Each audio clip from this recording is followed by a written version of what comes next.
monitoring and evaluation.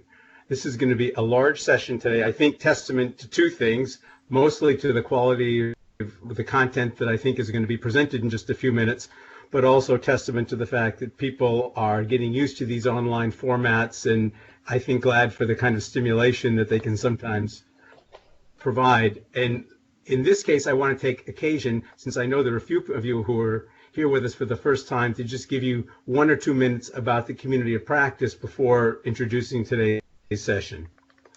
The community of practice now is 5 years old. We're 600 or 700 strong. We've got 8, soon to be 9, very active working groups, including this one on monitoring and evaluation.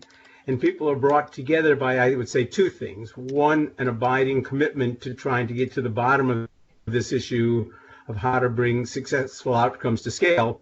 But secondly, a conviction that there are lessons to be learned by having policy people and implementation people together, and by having people across a variety of sectors talking to one another about what we can learn across what would normally be silos or divides. So we've deliberately tried to have the membership be as eclectic as possible, united only by a commitment to trying to do something important on this issue of scaling. The working group on monitoring and evaluation early on agreed on a set of 3 or tiers, you could call them, of information that we felt were important for informing monitoring and evaluation. Tier 1 has to do with what we would normally think of as proof of concept. How do we do either randomized controlled trials or other kinds of investigations that would let us know whether interventions really work the way they purport to work? The second tier has to do with what kind of information is needed to tailor those programs for scaling and to make them more scalable. In other words, how do we find their adaptability to different kind of contexts? How do we begin to figure out how they would work in true to life, integrated ways with national systems of either governments or private sector providers?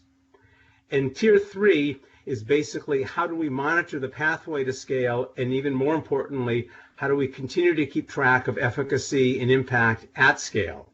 And it's on tier 3 that we're going to focus today. We're going to focus on 2 very specific issues related to tier 3, and I'll ask Natalie if she would to put up the agenda just so I can walk you through it very quickly.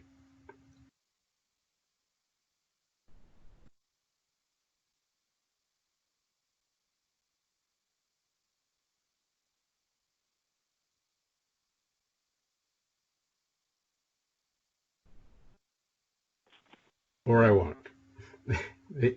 I'll walk you through it in the meantime, which is to say that we have 2 content presentations, there we are, that I think will illustrate importantly aspects of the tier 3 monitoring and evaluation issues that we're trying to illuminate. First, Jim Ricka, who's the MEL director of the Momentum 2A project, which is a very large maternal and child health, family planning, reproductive health program that has been a pioneer in looking at this notion of scaling and how people do scaling, dating back to a former project that was called the Maternal and Child Survival Program. And he's going to help us through this notion about how to use case studies and comparative case studies to help guide the theory and practice of scaling. Another major practitioner on that issue is Jenny Perlman Robinson, coming at it from the education sector through an exercise called Millions Learning, run by the Center for Universal Education at Brookings. So right after Jim, Jenny's going to come in as a commentator. You'll then see we have 15 minutes for what's called open discussion. When I planned this, I didn't realize there would be as many of you as there are. We're up to 67 right now. So my original idea of just having kind of a free-for-all conversation, I think will not work. So what we're going to do instead at that point is we'll take a 5-minute quiet time for people to type their questions or comments into the chat box on this. We'll try to get to a few of those, and we'll make the best we can out of the others in what may turn out to be a post-event feedback session with those of you who are interested. So please do it as people are going along. Think about the questions that you have or the comments you have. We'll do our best to catch some of those in real time, but try to do even better in the post-event follow-up.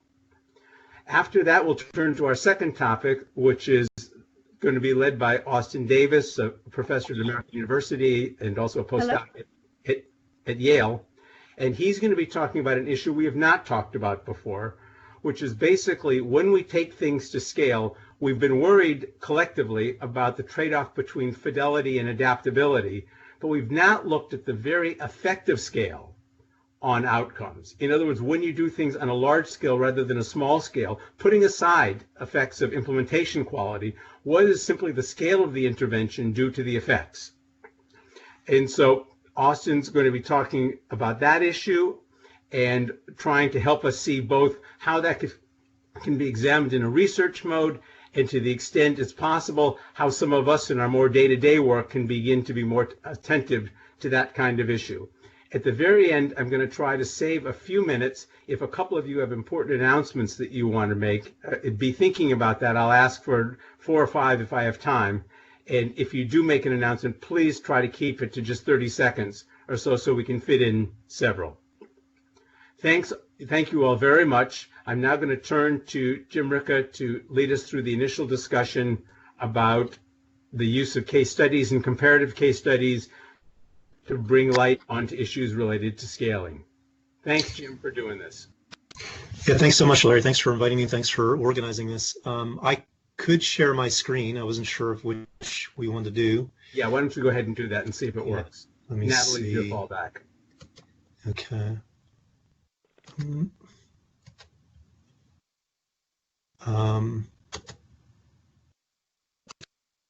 My notes, manage content. Let's see here. Here we go. Looks like I can do that. Present desktop, present programs. Here we go. Well, I can. Again, trainable, I suppose. Yeah, there we go. So let me. Okay. Thanks, Larry. So let me see. It doesn't want to keep it in presentation mode. There it is. Yeah. Hopefully people are seeing my screen. Let me know if you are. Yes.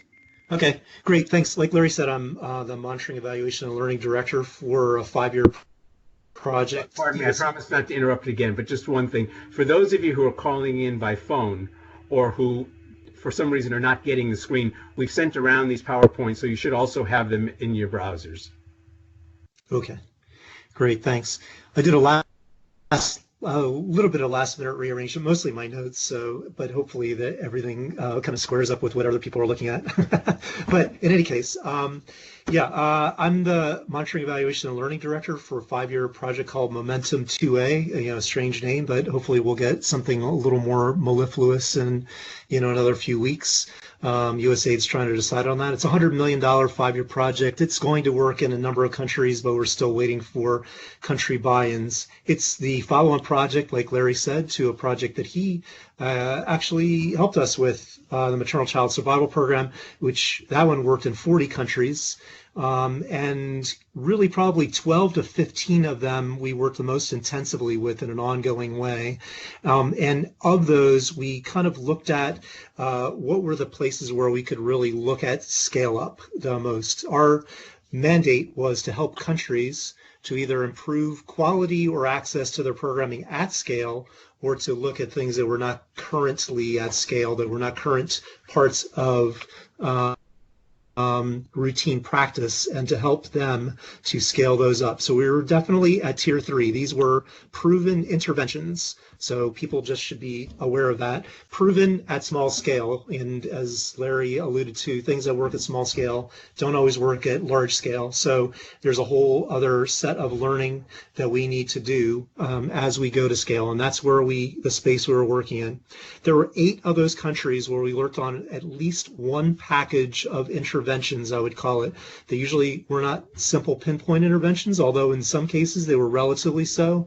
In other cases, they were rather complex interventions. And so those places were Bangladesh, DRC, Ethiopia, Ghana, Liberia, Mozambique, Nigeria, and Rwanda. And there were, it was mostly kind of opportunistically, we kind of queried people as to who would be on board for doing what we called prospective case studies. And DRC, Mozambique, Nigeria, and Rwanda kind of got on board with that. And we, throughout the course of the project, we had a technical work group that worked on scale that kind of helped with some of the things that I'm going to be showing you with. So we had a theory of change. It evolved a bit over the course of the project, and this is what it looked like toward the end.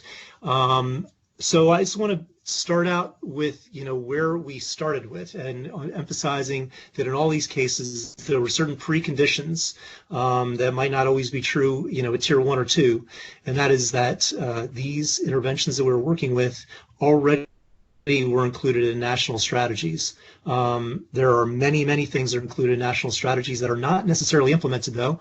So just being in a national strategy doesn't necessarily mean that it's scaled. There also were supportive policies, but of course policies are quite an iterative thing, and going back and looking at how supportive those policies were, drilling down into what needed, what or was not in that policy, and whether it was implemented, was certainly a piece of what we're doing. But at least at base, there was a supportive policy.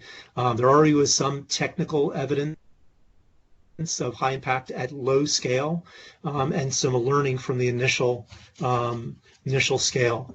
We then agreed that as a group about kind of what kinds of outcomes we were looking for. Since we were at tier 3, we really were looking for widespread and sustained improvements in health. Measuring that, being able to follow that, is not an easy thing, but that is one thing that we were, kind of trying to look at and trying to track in whatever way possible. And our hypothesis was that sustained impact at scale would, be gotten through 2 complementary things. One, first of all, service expansion. There was high effective coverage of the population in need, and institutionalization that was actually integrated into routine practice and the different pieces of the support systems within the health system. This is what we were studying, though.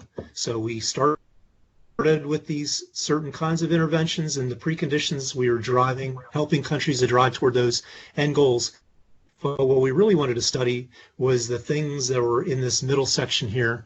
And so you can see around the outside circle, kind of the iterative processes that we're going through, engaging different stakeholders, a systematic planning process, of course, going through implementation, trying to make sure that an adaptive management process was in place for reflection and learning.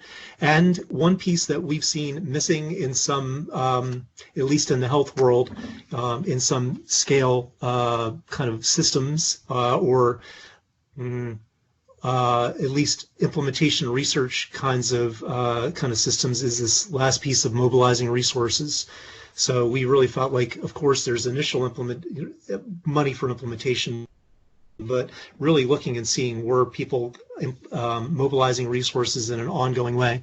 And then these middle sections here, we were looking at kind of the context and environment was going on there, and then also kind of what the platforms were for managing the process, as well as what was going on at the individual level. Okay, so that's the background. So what did we actually try to study? And I'm just showing you something that is kind of has made the rounds in the health scale world of these various. It's a bit of a stylized graphic, but from Gates Foundation, showing that some things scale fast and some things scale quite a bit more slowly, and some things actually almost don't scale at all. And so trying to figure out, what it is that accounts for this large variation is something that we were looking at. So our case studies were across these different countries, where we were looking at, in Nigeria, a rather simple intervention, which is chlorhexidine, which is it's a gel applied to the umbilical stump in a newborn.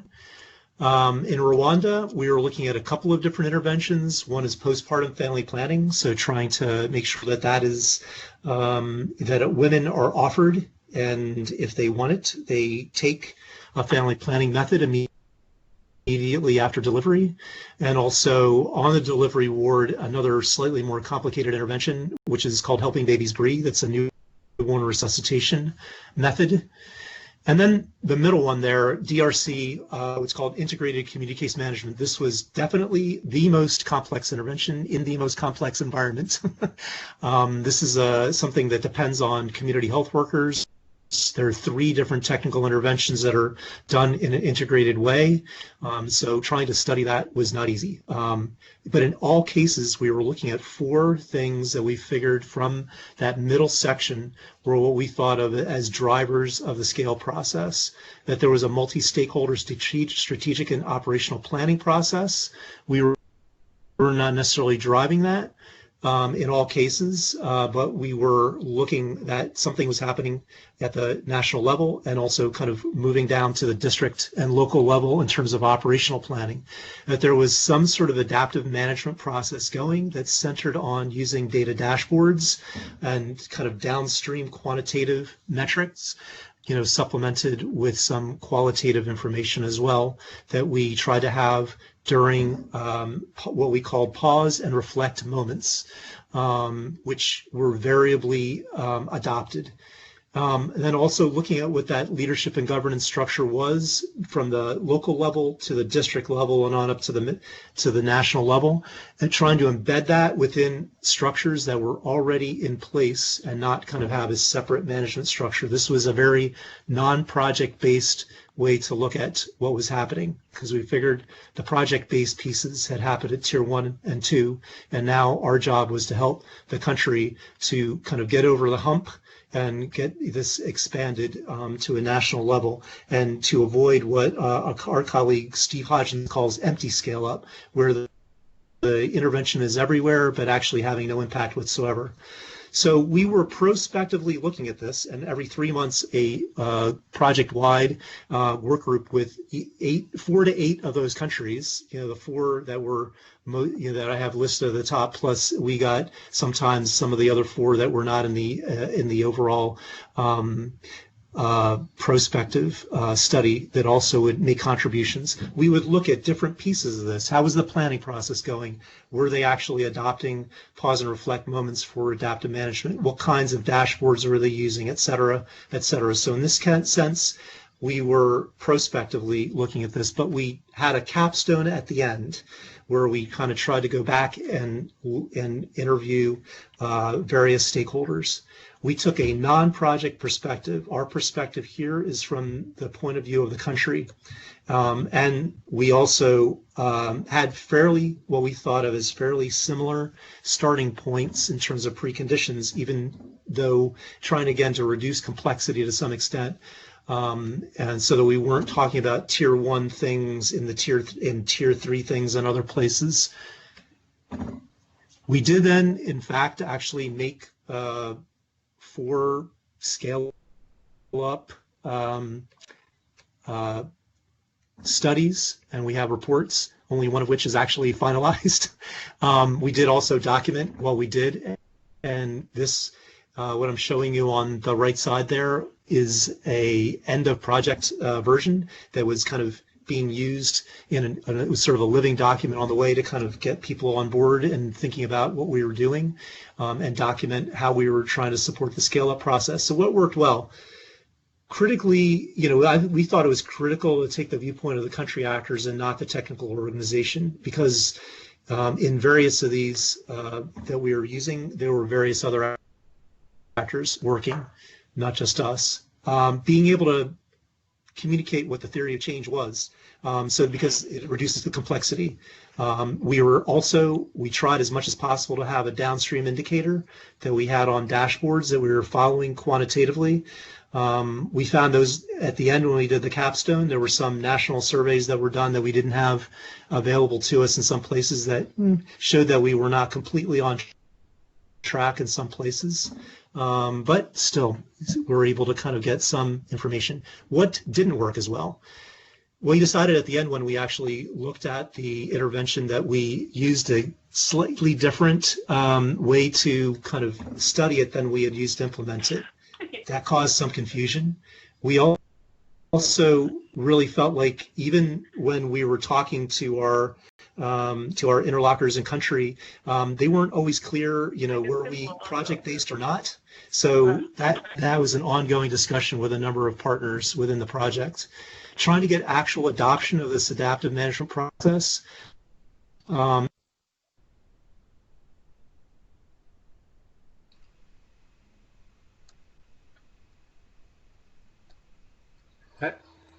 Natalie, we seem to have lost Jim here. Jim, are you back?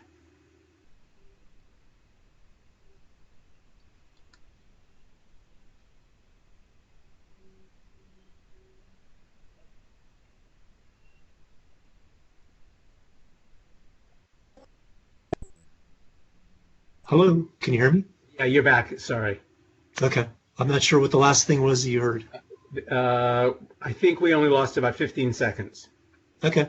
So I'm pretty much done. I mean, I just had some, I can maybe put up the last slide again. Somehow we lost the slides in the process. Yeah, let me find that again. Let me share. There's so many choices for things that I'm allowed to share, so I'll just make sure here. I don't want to share my desktop. That wouldn't be. Share programs. Here we are. So here we go. And I'll go back maybe to the last slide, which I think is the most important one. One more click. There we are. Yeah. So there we have it. You're right on the pause and reflection observation. Yeah, the adoption of the pause and reflection moments was not quite as good as we would have liked. It worked better in Rwanda. It worked less good in Nigeria. It probably didn't work very well at all in DRC.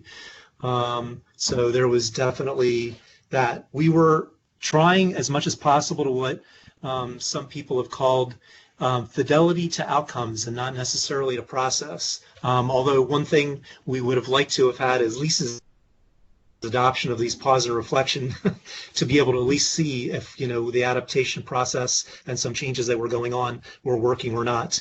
We did have the kind of privileged position potentially, I suppose, in health that doesn't necessarily hold in other areas, that we did have some what I would call downstream kinds of indicators that were in fact in health information systems at a national level that we were able to track. So we were able to some extent to see what was working and what wasn't. That data was quite noisy. It wasn't necessarily of the highest quality, but it did give us some window. In any case, those are just some reflections on what worked, what might work better in the future. Over. Jim, I'm going to, at some point, I think, have to invite people to give questions more offline than on, but let me ask one myself before we go to Jenny on this. Do you have a personal observation about simply the utility of case analyses for trying to draw conclusions about larger issues that might affect places other than where the cases took place? And did you feel like you could find a sweet spot between the things that were very context specific and the things that had transfer value? Without a doubt. I mean, I think that, again, we tried to focus on these four drivers I was talking about here. Whoops, where do I have it here? Which are, looking at the multi-stakeholder strategic and operational planning process and how well did that work or not? How well did if an adaptive management process, we looked at adoption of that process, and then also when it was adopted, what different ways that people actually use that. And certainly looking at the leadership and governance structures, there were definitely things that were common across places, even with varying contexts. There were absolutely things that worked well or didn't in different places that are transferable. Everyone probably isn't surprised when I say that Rwanda worked quite well, but Nigeria, a very complex environment that had difficulty with the kind of leadership and governance because of the complexity of having 36 very independent states, managed a way to figure out how to have both leadership and governance structures that worked within their structure and have adaptive management processes that worked. And without a doubt, that's transferable to other places. Thanks very much. We're already getting a couple of really good questions, and I want to pause for just a second after Jenny speaks to give people a chance to type in more. But Jenny, why don't you, in the meantime, react to this? And knowing what I know about the Millions Learning Experience, I think it's a really good complementary perspective. Absolutely. Can you hear me okay, Larry? Yeah, Natalie, or actually, Jim, why don't you take down your PowerPoint so it doesn't distract from what Jenny's saying? Thanks. Great. Well, I'll certainly be brief because I think there's so much, Jim, to react to and to discuss for the group. Certainly after this conversation, I'm excited to connect with you individually because not only to congratulate you and your colleagues for such a great piece of work, but really there's so much similarities, I think, both between your approach and what you've learned and certainly what we're doing and learning and seeing within the Millions Learning project that Larry referenced at the Center for Universal Education at Brookings. And so, just to very quickly say, just in terms of a little bit of background, maybe just to kick off the conversation, some of the similarities that we're seeing. At CUE, we're also using this comparative case study approach as we are thinking about how to inform scaling theory and practice. And just quickly taking a step back, this started back in 2014 to 2016, where we undertook 12 in-depth case studies looking at where we've seen large-scale progress in both getting children into school and improving learning outcomes in a range of low and middle-income countries. And I think similar to maybe Larry's question, we started off thinking, are we just going to end up looking at 14 very idiosyncratic case studies of which there might be some very interesting storytelling, but not necessarily some common patterns or themes emerging. And we were pleasantly surprised that, in fact, there were a lot of common themes across those cases, which we distilled into the Millions Learning report that identified what were some key drivers that were shared across a variety of different country contexts and interventions, certainly depending on the context and the different combinations. And all of this was with the intention to really try to share this insight with policymakers and practitioners and funders to think about how can we better design, deliver, and finance and create the enabling conditions for scaling quality education initiatives. So that was the first phase of work. And what we found coming out of that work was two things. One, what we call sort of an information gap, and the second, a doing gap. On the information gap was this issue that as much as we're all learning about scaling writ large and in education as well in particular, there still tends to be a gap when it comes to empirical evidence about the process. And then similarly, in terms of this doing gap, really thinking about what's the practical guidance that decision makers need in terms of how do you put this new evidence and insight into practice. So similar to what Jim described in this next phase of work, what we're doing now is rather than a set of retrospective case studies, really doing a prospective set of case studies in a very similar fashion, really trying to take a much more participatory action research approach where we're partnering with local institutions to accompanying initiatives while they're in the process of scaling, and really trying to balance three interrelated objectives, I'd say, that are certainly interconnected, but at times I would say quite challenging. The first is to learn more about the scaling process as it unfolds. The second is to document that process. So, as part of this sort of tier 2 and tier 3 that Larry described of this working group, both, to understand what outcomes are achieved and this question of effectiveness, which is critically important, but to also understand the process of how did we get there? Looking at that tier 2, the types of adaptations and contextualizations that are necessary. And then thirdly, to try to directly support these initiatives, to build in these sort of pause and reflect moments that Jim describes as well, bringing together a range of stakeholders that are engaged in the scaling of these initiatives to really have a chance to review data on an ongoing basis, and then to use that data to make necessary adjustments and course corrections to scaling strategies and efforts. And it seems, similar to Jim and colleagues' work, we also took inspiration by learning by certain learning by doing methodologies. I know Jim's work references implementation science quite a bit. We certainly drew inspiration from improvement science, but really this intention of how can we better bring closer together those in the process of studying scaling with those who are actually doing the scaling. And I think that's maybe an interesting connection point too between this work around these case studies. Maybe I'll just very quickly say, we were similar in our case study selection where we tried to be opportunistic, as Jim described, but with also a set of preconditions or criteria. We really wanted to balance the ability to have comparability and have a strong research base from which to draw conclusions from, but also where there was demand that existed for this type of action research, where there are partners with aligned interests, where there was government engagement, where there are supportive policies in place, as Jim spoke to, and so forth. And so we intentionally sought great diversity across these cases, perhaps more so than even the countries that Jim mentioned. We looked for geographic diversity. Right now, we currently have labs in 6 countries, different types of education initiatives, from early childhood to primary to secondary to working directly with teachers, as well as different points in the scaling process beyond proof of concept and that tier 1, but I'd say a combination of the tier 2 and tier 3 that Larry described. And so the last thing I'll say is I think given this diversity, it's become all the more important for us to think about how do we reduce the complexity and really try to look beyond the idiosyncratic nature of these individual case studies to try to draw some transferable learnings and insights from across them. And similar, I think, to your approach, Jim, and your colleagues' approach, we really tried to drill down on a few key scaling drivers that, again, we've identified in earlier research supported by other evidence, but really the opportunity to understand much more deeply how do these drivers play a role, under what conditions, for whom, and to what extent, what happens in the absence of these drivers, what strategies are pursued.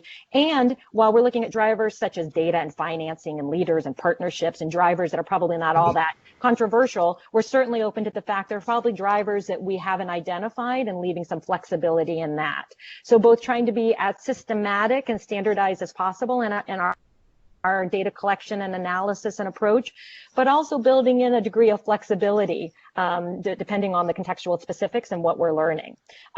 So I think I'll stop there. The very last thing I want to say just in response to Jim's last reflections was, I think, one of the big contributions of the piece of work that I've seen coming out of what Jim presented was really thinking about different approaches to scaling that we're talking about both reach, greater scope, and institutionalization. And I think that also that touches onto places of sustainability. And I think on the latter, it's become certainly more challenging to think about how do we measure institutionalization. And I think the tools that have been developed are a great contribution there. And I think it would be wonderful to hear more about the experience of using those. I think the importance of the pause and reflect moment and adaptive learning is another key finding, where both the importance of it, but also the challenges to do it. It's one thing to recognize a need to be an adaptive learner. It's another thing to be able to put that into practice, giving some real sort of political economy constraints that are faced and other such obstacles. And then the last thing I'll say is I think it's helpful to hear a little bit about the data that your team has collected, and this notion, if I recall, of sort of just enough data, sort of timely data, not overwhelming with too many indicators and a complicated dashboard. But if you're really going to try to think about data for learning and data for improving, and you want to be able to have these timely reflection moments, how do we think about just the right data that we need to be collecting and reviewing? So more I could certainly say, but I'm conscious of time. I'll leave it there, Larry, and just again, congratulate Jim and colleagues on a great piece of work. Thanks, Jim, and thanks, Jenny, for very stimulating comments and just the discussion that I'm hoping to kick off in this group. I'm mindful of the fact that there's 78 of you online now, and I've already seen several comments that could take the rest of the session. So I'm going to change what I said before. I'm going to have a pause and reflect moment of our own right now and ask people to spend 2 or 3 minutes, that's all I'm going to allow, to type in any either comments or questions that you might have, knowing that we're not going to be able to respond to them in this session. We'll digest these offline and try to figure out a subsequent event or perhaps a document, a virtual response of some sort that does justice to the questions and comments that we receive and tries to continue this conversation about effective use of cases. So let me pause for let's say 2 minutes now for people to type in anything they want. If it doesn't occur to you, then send it to Jim, Jenny, or myself offline, and we'll incorporate it subsequently. The next step on this, I'm not sure yet, but there will be a next step on it. After these 2 minutes, I'm going to turn to Austin to speak. So Austin, maybe you could begin by queuing up your slides while people type in whatever comments or questions they might have.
Okay, I hope this won't distract from people's attention to what Austin's saying. If you're not quite finished typing, finish what you're doing, but I don't want to let any more time go by without turning to Austin to begin his presentation. And again, as I'm sure he'll say better than I, to me, there's a very important point for our community. When we've worried about the effect sizes when we go to scale, we've worried, I think, in a productive way around the issue of fidelity, implementation fidelity, which is what happens as someone delivers something on a larger scale. Do they do it less well? Do they do it differently? And so on. We've worried much less, and to some extent not at all, about the sheer effects of size and whether that changes the nature and the size of the impact. And Austin's going to walk us through a way to begin thinking about those issues. Austin, thanks very much for doing this. Thank you, Larry, and to the other organizers for inviting me to participate. Can you hear me? Yep. Great. So let me start by just introducing YRISE. The name's right there on your screen. It's the Yale Research Initiative on Innovation and Scale. And it's a research organization inspired by the observation that while rigorous program evaluation techniques are well developed for pilot scale programs, taking programs to larger scale, just as you said in the introduction, can fundamentally change how they work. So this is just a screenshot from our website, a little blurb. But let me quickly move on to. Hey, Austin, just one thing presentationally. Is there a way to grow that to the whole screen? Yeah. Well, maybe. If not, don't worry. If not, we'll look hard. No, that was worse. That's worse. Okay, yeah, go back to where you were before. I'm sorry. Okay, no problem.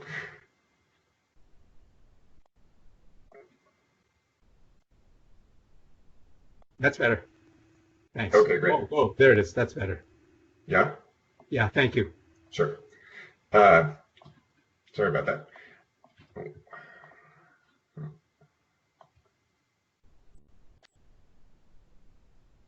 So, in fact, you know, the way we think about it, there are at least 5 broad types of complexities that can emerge when taking a program to large scale. You know, and again, what we mean here is that scale itself alters the effects of an intervention, even apart from these issues of fidelity and adaptability. So the first type of complexity that we have in mind is political economy effects. So when a program is implemented by researchers or a small NGO in some corner of a country, political leaders may not notice or care too much. But large-scale program implementations can change political accountability. For instance, if bad leaders take credit for a popular program. It can also change the behavior of bureaucrats within political organizations and voting behavior of the general public.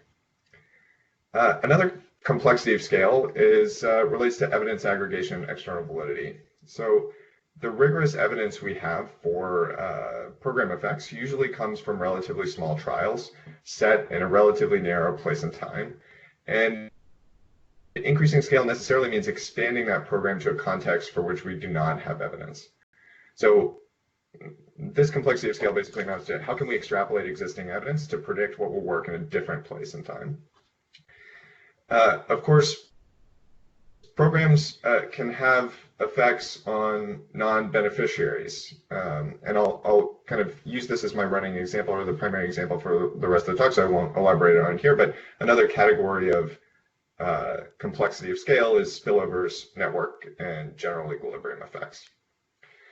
YRISE is mostly made up of economists, so of course we're keenly aware of the macro growth and welfare effects that can emerge with large-scale programs, particularly in the long run, things that are maybe difficult to measure with randomized control trials or other more standard monitoring and evaluation techniques.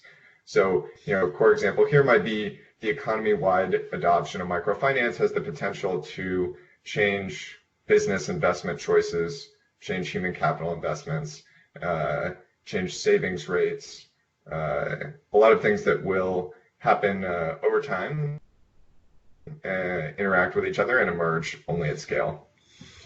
And the final complexity of scale that I'll mention here is policy implementation and institutional capacity.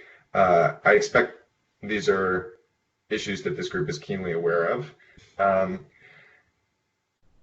So I'll move on just to say that this figure also describes the core organizational structure of YRISE.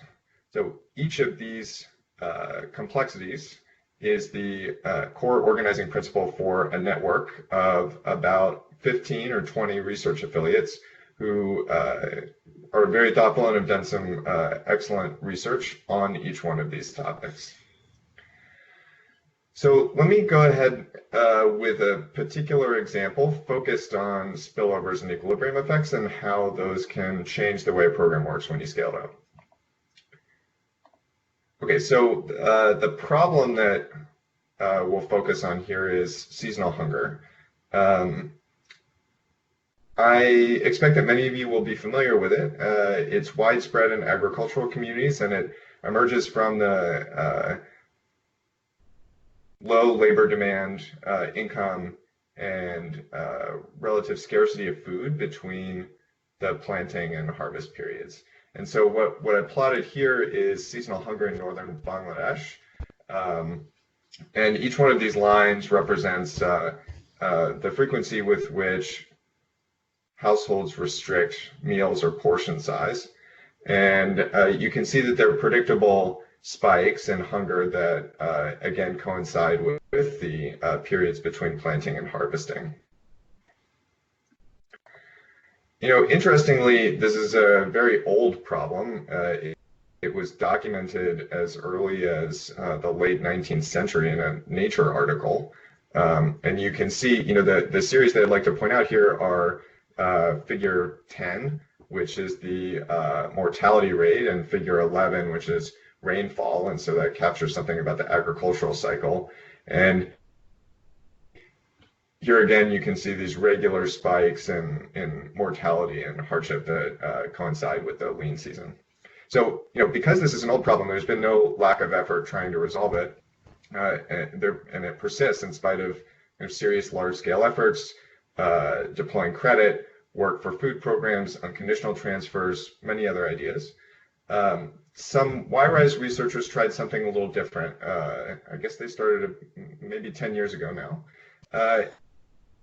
Instead of bringing jobs to the people, why not bring people to the jobs? So it turns out that many of these agricultural communities that are suffering from seasonal poverty have access to vibrant urban labor markets and other agricultural labor markets that have a different crop cycle. And so there are job opportunities during the lean season, during the periods of seasonal poverty, but they're in a different place. They require people to move. So researchers offered, in a randomized control trial, offered people in northern Bangladesh who were vulnerable to seasonal poverty a cash transfer to encourage them to go to a city and look for work, or to go to another agricultural community and look for work. So what I'm showing here is just that the treatment worked insofar as offering people money to search for work encourages them to actually search for work. So the orange and gray bars here show that in control areas, people migrate from these communities during the lean season at a rate of about 33%, about a third. And then if you offer them a small transfer, it's about $10. It covers the cost of a bus ticket and a couple nights stay in a urban labor market to search for work. You can increase that migration rate by about 25 to 30 percentage points. Okay, but the goal was not just to encourage migration. We hope that people will be able to find work and send income home and make their families better off. And it turns out that that's true. So when people are induced to migrate, the per person consumption of their families back home increases by about a third. So people go from having maybe 1 to 2 meals, having 2 to 3 meals per day. And importantly, these gains in migration and consumption persisted even after the migration subsidy was withdrawn. So migration subsidies were offered in this randomized control trial in 2008, but the researchers collected data on the households again in 2009. And even in 2009, when no migration subsidy was offered, these households migrated at higher rates, and they enjoyed these significant increases in consumption. And the effect sizes were quite big. I mean, given the small investment, $10, these increases in per person consumption amounted to a return of almost 200%. So this, the strength of these results got some people excited, and there was some interest from donors to increase the scale of this program. But the researchers recognized that things might work differently when you increase the scale of the program. And in particular, I'm going to list out a couple of types of spillovers and general equilibrium effects that we should be careful to think about. So one is risk-sharing networks. So we all are familiar with the notion that when financial markets are incomplete, people have difficulty protecting themselves from risk. They create informal networks and share that risk within families, within villages, and encouraging people to migrate might disrupt those networks. So if households that are migrating feel that their income is now diversified and protected from risk, they may feel like, well, now all my friends and family members are coming to me whenever something bad happens to them. I'm not benefiting from this risk-sharing network the same way I used to, now that my income is diversified and protected through access to these urban labor markets. Maybe I'm not going to participate. I'm not going to help my friends and family anymore. So that's one potential concern that you might have about inducing this types of migration. You could also imagine changes to social norms or political beliefs as people spend more time in cities. It turns out to be the case that if you migrate, your neighbor is more likely to. That's natural. You can share information with your neighbor about job prospects in distant labor markets, and you can also economize on the trip itself. So you can travel together, share accommodation, perhaps you can connect each other with specific job opportunities. And then we also might be worried about how prices change when you start inducing large-scale migration. So sending villages, you could potentially empty them of labor, and that could cause wages to rise. We also hope the idea and the evidence of this program suggests that incomes are increasing a lot through remittances from the migrants back to their home villages. That might drive prices up. People might be competing for a relatively limited relatively limited food or other amenities in the village, and that may offset some of the consumption gains that we saw in the smaller scale experiment. Then you might also be worried about prices changing in receiving cities. So if you have a city receiving a large number of migrants from rural areas, it could affect wages. It could drive wages down. It could cause housing prices to increase. And those are just two examples. And then we might also be worried about whether the effects that we saw in northern Bangladesh translate elsewhere. Okay, so one thing I want to point out is that this is a non-exhaustive list of how the effects of the program could change when you increase its scale. And we've already done some follow-up research on, in particular, the spillover migration. So again, if we induce you to migrate, your neighbor is more likely to go, and price effects in the sending villages. And in particular, we focused on food prices and wages. And it turns out, I can elaborate on these later, it turns out that we do see large increases in village level income, but the price changes are modest, and they don't really, fortunately, they don't really offset the benefits of migration. And in fact, people who are left behind benefit from the fact that labor is more scarce. So even those individuals who choose not to migrate, they can earn higher wages in the village when many of their friends and neighbors leave to go to an urban area. Okay, and I'll talk a little bit at the end about some other follow-up research on the price effects in receiving cities. Okay, so this is a quick summary of all of the different research projects that have emerged from this agenda. And as you can see here, there are several different categories of spillovers and several different types of effects, both economic and non-economic.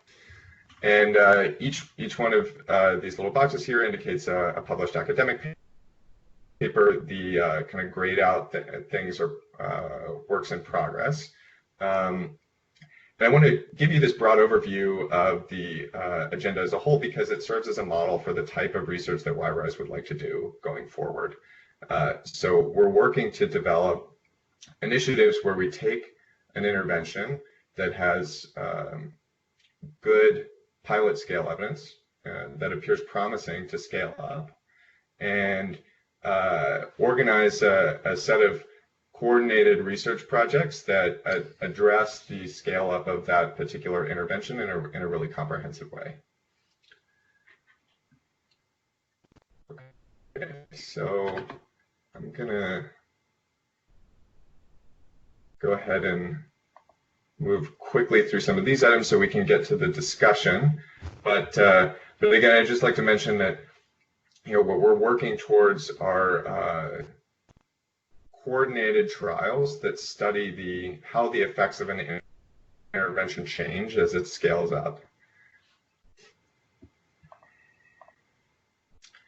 Okay, so one thing that Larry mentioned this, and I think it's really important to discuss with this group is how we can get at some of these complexities of scale, perhaps without using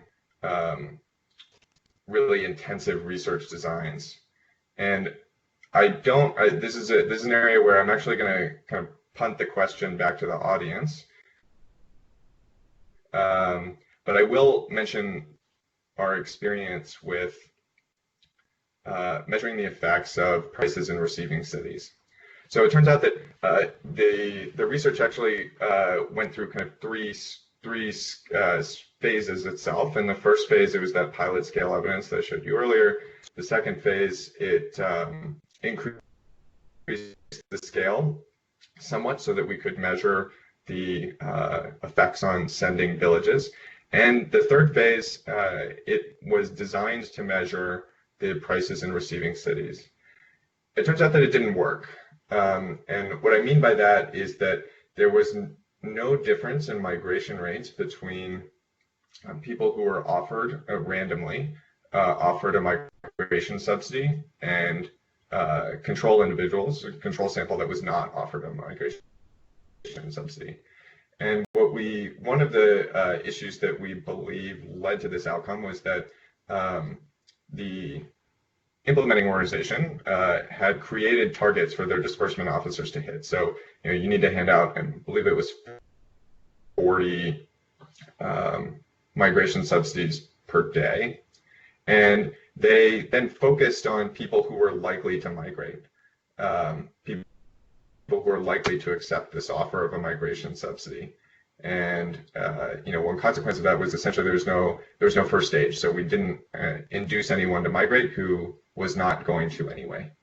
So anyway, the questions that perhaps we can discuss as a group are what can we learn about the complexities of scale from implementation and monitoring and evaluation data? And under what circumstances do we need kind of sophisticated, by which I mean complicated and expensive research designs? So look forward to hearing from you guys both now and later. Austin, could you go back for 1 second to your first substantive slide, the one with the 5 circles? Yeah. So I want to thank you for the presentation, and I want to really bring this back to the attention of my colleagues on the call, because again, I think we're in general, economists are underrepresented in our numbers, and we tend to have more other kinds of social scientists focusing on monitoring and evaluation issues, and therefore I think we've been more attentive to issues like fidelity than we have to issues like some of these system effects. Now you happen to pick an economic example, but the analysis would apply, I believe, whether it were an economic example or not. If this were a healthcare intervention or an educational intervention, I want to encourage those of us on the call to think about these 5 categories as we go forward in thinking about tier 3 and really beginning to imagine, are these relevant in our various sectors? And if so, how? And how could we begin to incorporate into the stuff we do, the monitoring and evaluation of programs and projects and interventions, some ability to get a handle on these issues that only manifest when something goes to scale?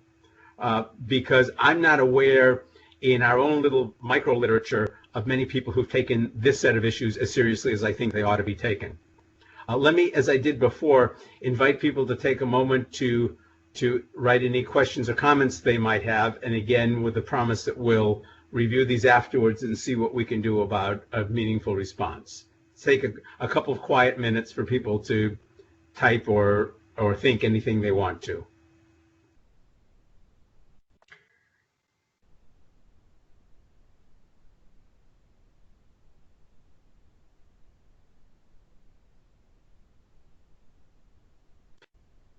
While people are doing that, Austin, let me ask you the question that you sort of decided to punt on, but I want to see how far I can push you on it, which is that you all are a network of researchers, mostly from academic settings in this, but if you try to transpose yourself into the setting that most of the people on the call find themselves in, where they're either policymakers or more typically implementers.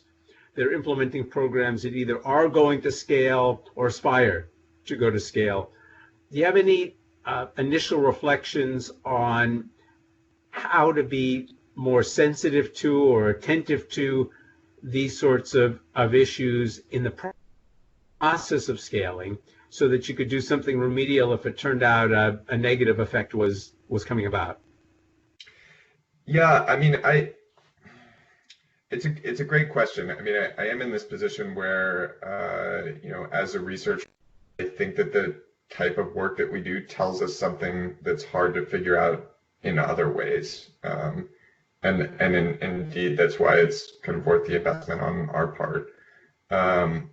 But I do think that, it was I like this slide, and I like the way that Wirerise has kind of conceptualized these different complexities of scale.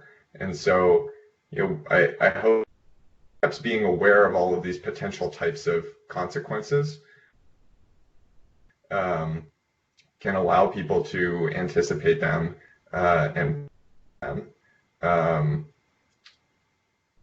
So thinking through carefully in advance of scaling up, kind of in this maybe systematic way, like what do we expect do we expect any political reactions? Given the evidence that we have already, how well do we expect it to extrapolate to the population that we'd like to reach? How can other non-beneficiaries be affected by the intervention once it reaches scale? And that can be, things like I mentioned before, where they're kind of direct spillovers a behavior in a beneficiary introduces a behavior in a non-beneficiary. Then there are also general equilibrium effects, which is a little bit of an economics jargon, which means things that operate through markets. So in the migration example, do we expect wages to change or housing prices to change or food prices to change? So do you think that when you scale something up, prices will change in a way that every participant in a market is affected by that price change?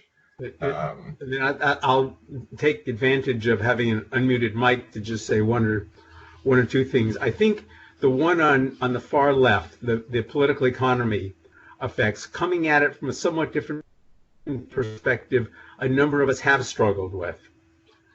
Because anyone who's tried to take something to scale finds themselves cheek to jowl with that set of problems, and one way or another we've run into the problem in many different settings of something that looked fine when it was small and ran into problems when it tried to go large.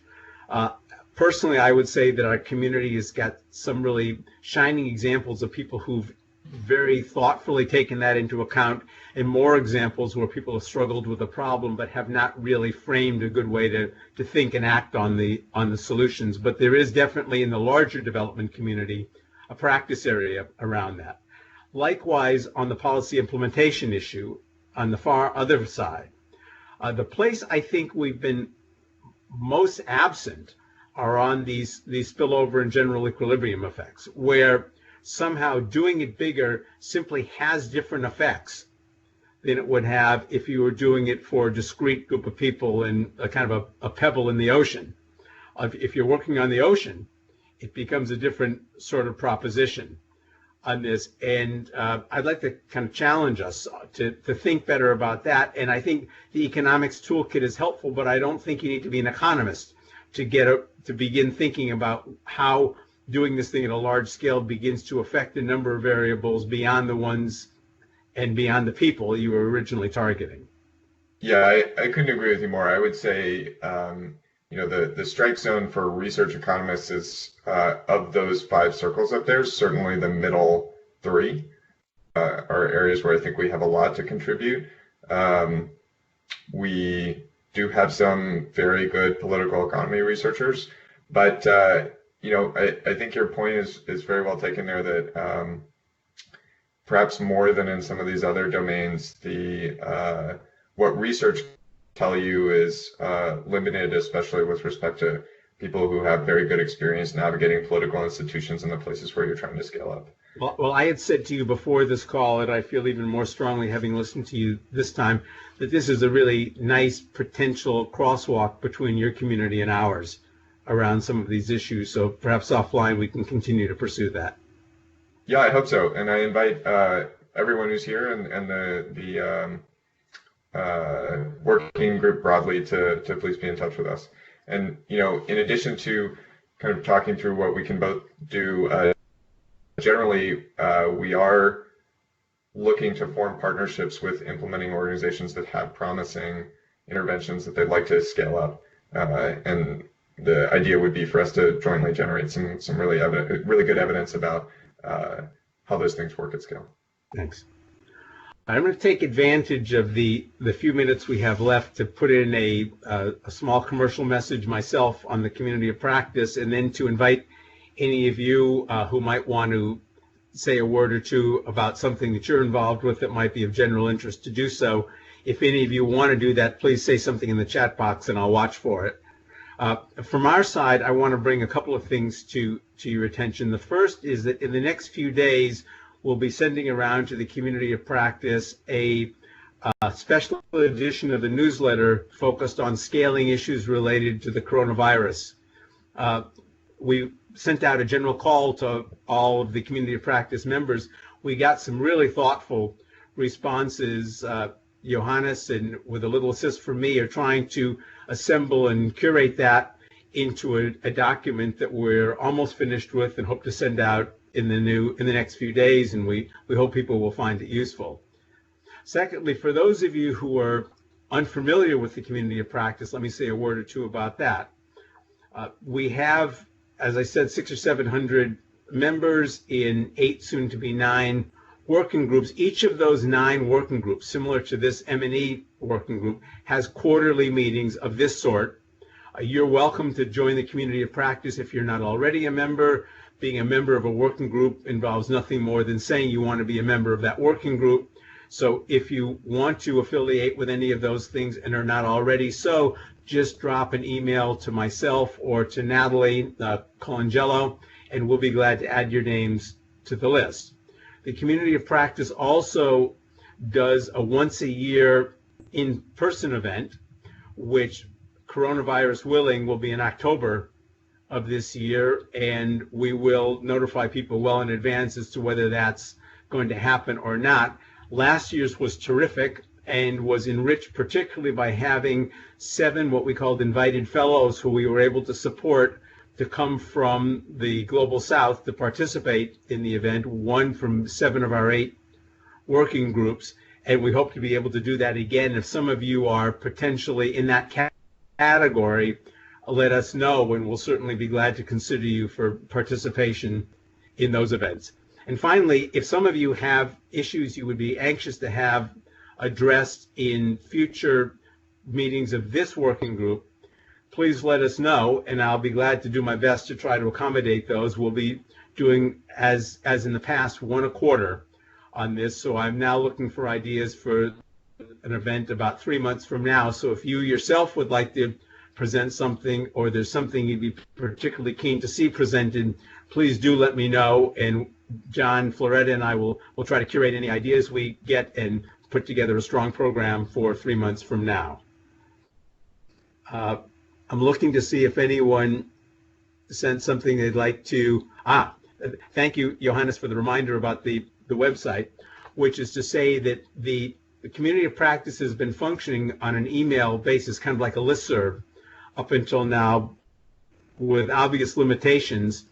And due to some financial support from several of you, we now have resources to put up a dedicated website, which is almost ready to go live. We're hoping in the next month or so to go live. We'll send a broadcast email to all of you when that happens, but we're also hoping that the presence of that website will make it possible to have more of a social media quality to the community of practice. So if people are looking for people to do work on certain kinds of things, they can advertise it. If people have an issue they want to explore, they can make that known. If people just want to post something that they're working on, it'll be easier to do that. We've been sorry in the past not to be able to do more of that, but it just was more channel capacity requirement than we had, and we're hoping the website will remedy that situation. Finally, the community of practice itself is not a restrictive group. If you know others who you think would enjoy it and benefit from it, please feel free to let them know. We're more than happy to have them. When the website is up, they can enroll themselves. Right now, all they would need to do is just send Natalie or myself or Johannes an email. Johannes, do you have any comments you want to add on to the end of that?